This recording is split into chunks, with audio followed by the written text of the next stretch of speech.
தேவன் சொல்லுகிறார் என்றால், மனிதனுக்கு வேண்டிய எல்லா ஆசீர்வாதங்களையும் தேவன் ஆல்ரெடி ஆயத்தம் பண்ணி வச்சுட்டாருங்க. அல்லேலூயா.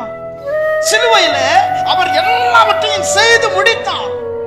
மனிதனுக்கு தேவையான பாவ மன்னிப்பு, மனிதனுக்கு தேவையான இம்மைக்குரிய ஆசீர்வாதம், மனிதனுக்கு தேவையான மறுமைக்குரிய, அதாவது நித்திய ஜீவன். அல்லேலூயா. ஒரு மனிதன் பிறந்து வாழ்ந்து மடிந்து மறுரூபம் அடைய வரைக்கும் தேவையான எல்லாவற்றையும் தேவாதி தேவன் முன்கூட்டியே இயேசு கிறிஸ்துவின் இரத்தத்தினால் செய்து முடித்து விட்டார். அல்லேலூயா. இப்பொழுது அதை எடுத்துக்கொள்ள, அதை சுதந்திரித்துக் கொள்ள மனிதனுக்கு ஒரு திருப்பு முனை தேவைப்படுகிறது. அந்த ஆசீர்வாதத்தை சுதந்திரிக்கிற பாதையை விட்டு அவன் வேறு ஏதோ ஒரு பாதைக்கு நேராய் ஓடிக்கொண்டிருக்கிறான். அல்லேலூயா. அவன் ஓட ஓட ஓட ஓட அவன் ஆண்டவர் வைத்திருக்கிற ஆசீர்வாதத்தை விட்டு அதிகப்படியாய் விலகி ஓடிக்கொண்டிருக்கிறான். ஆகவே ஆண்டவர் சொல்லுகிறார், மனம் திரும்பு. அல்லேலூயா.